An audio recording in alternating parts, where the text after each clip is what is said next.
I brought a lot of old tools, and I just thought, we'll talk about them a little while.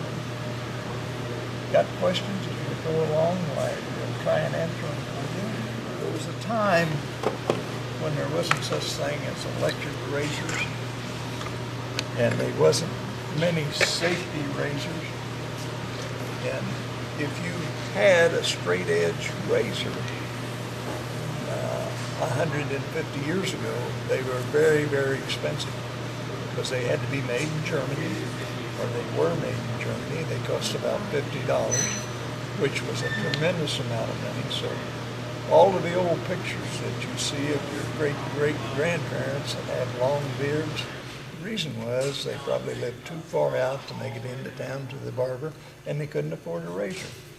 Now this razor was my granddad's, and he bought in the late 1800s when he was a teenager, and this was made in Germany.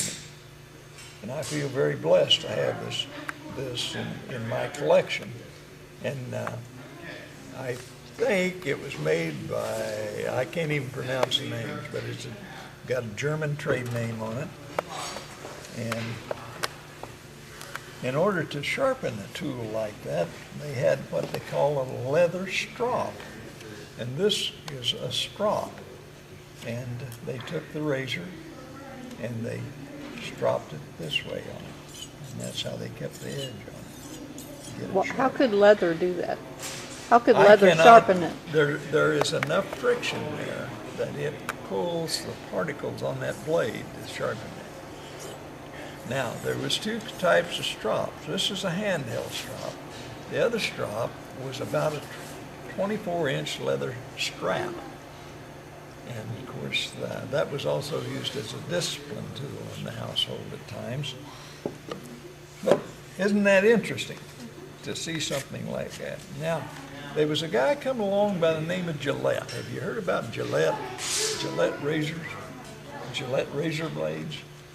He was a salesman, and he worked for a guy who developed the bottle cap.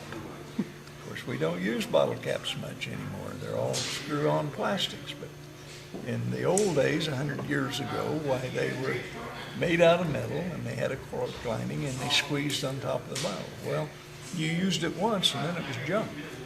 So Gillette got to think, boy, if I could think of something that we could use once and then throw away. Well, he got to working on the razor idea, and he got to thinking about razor blades.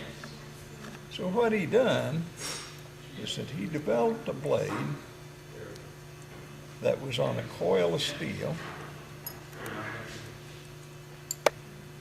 and he run that cord of steel and sharpened the edges of it as that coil of steel ran through the machinery, and he sharpened the edges of it, then he stamped it out, and it came out looking like that. And you see all of and then you see the sharp edge. And his idea is to use this, and then when they get dull, why, they'll buy a new one. And he was right. They got dull, and they bought a new one. This particular razor was a military razor used by a military officer. And as you can see, it's pretty delicate. How do you know it was a military one? Because of the case and the finish. This is an officer's razor. This would probably be in the rank of at least captain and possibly major for it to be of that quality. Like World War I, too? Yes. World War I? World War I, I'm sure. Okay, now that explains to you how come you see the long beards in the pictures when you look at a picture that's 100 years old or so.